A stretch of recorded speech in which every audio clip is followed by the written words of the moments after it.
রাধে রাধে সবাইকে good morning, welcome back to my channel Titli blog. সকালবেলা উঠে বিছানা গুছিয়ে নিলাম, তারপর আমি ফ্রেশ হয়ে জল খেলাম এক গ্লাস, তারপর রেডি হয়ে নিলাম যাবো পড়াতে। এনার হাসি মুখটা দেখে তো মনে হচ্ছে আজকে দিনটা সত্যি আমার খুব হাসি খুশি কাটতে চলেছে।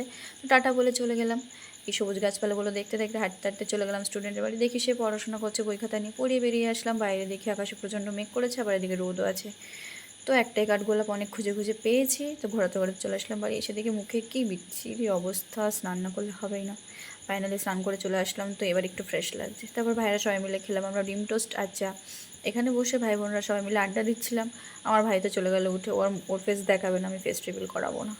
তো লাঞ্চে ছিল ঝাল ঝাল কষা কষা চিকেন, আর এই ব্যক্তি কানে ফুল দিয়ে বেরিয়ে পড়েছেন ঘুরতে। না ঘুরতে খুব ভালোবাসেনি। তারপর আমি একটু সন্ধ্যেবেলা হাঁটাহাঁটি করছিলাম। আমার সন্ধ্যের ভিউজটা সত্যি খুব ভালো লাগে, সকালের থেকেও বেশি। গাছপালাগুলো একটা অন্যরকমই দেখতে, খুব সুন্দর লাগে। তারপরে তো আমি আবার রেডি হয়ে পড়াতে চলে গেলাম, পড়িয়ে আবার বেরিয়ে গেলাম টাটা বলে। তো বাড়ি এসে খেলাম আম, তারপর তোমাদের টাটা।